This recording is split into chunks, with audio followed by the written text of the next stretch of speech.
প্রথমে তেল কড়াই দিয়ে গরম করে সেদ্ধ করা ডিমের মধ্যে হলুদ, শুকনো লঙ্কা গুঁড়ো মিশিয়ে ভালো করে মেখে নেব।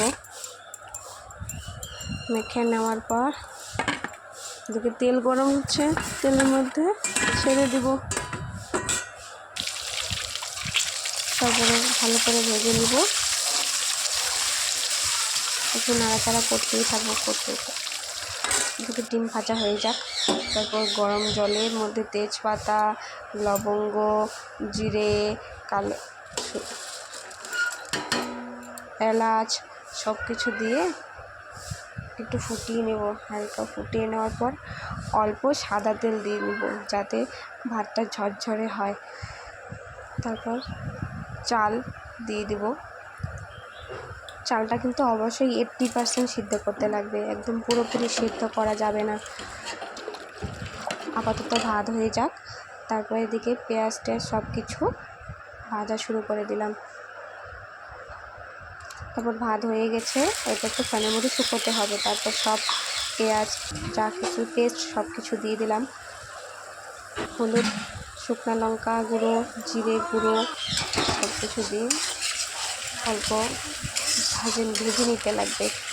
ভেজে নিয়ে তারপর দিয়ে দিলাম অল্প গোলমরিচ গুঁড়ো। তারপর একটু বিরিয়ানি মশলা দিব। বিরিয়ানি মশলা দিয়ে আর একটু অল্প ভাজবো। ভাজার পরে ডিম যে ভাজাগুলো ছিল ওগুলো দিয়ে দিতে লাগবে। একটু জল দিয়ে তারপর ডিম ভাজাটা দিয়ে দিলাম। দেওয়ার পর একটু নাড়াচাড়া করব। আর আঁচটা যেন অল্প কম থাকে। তারপর ভাজা সেদ্ধ হয়ে গেলে তারপরে ভাতটা দিয়ে দেব। একদম ডিমে থাকবে গ্যাস। তারপর হালকা নাড়াচাড়া করে তারপর উপরে বেরেস্তা দিয়ে দিব। পেঁয়াজ ভাজা যা কিছু ছিল অল্প উঠায় রাখছিলাম ওটা দিয়ে দেবো। দেওয়ার চারদিকে দেওয়ার পরে চারদিকে ছড়িয়ে দিব।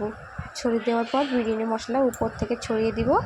তারপর গ্যাস তো একদম লোই থাকবে। তারপর উপরে ঢাকনা দিয়ে দিব। ঢাকনা দেওয়ার পর একটু পরে 2 থেকে 3 মিনিট এরকম ঢাকনা দেওয়া থাকবে, লো ড্রিমে থাকবে।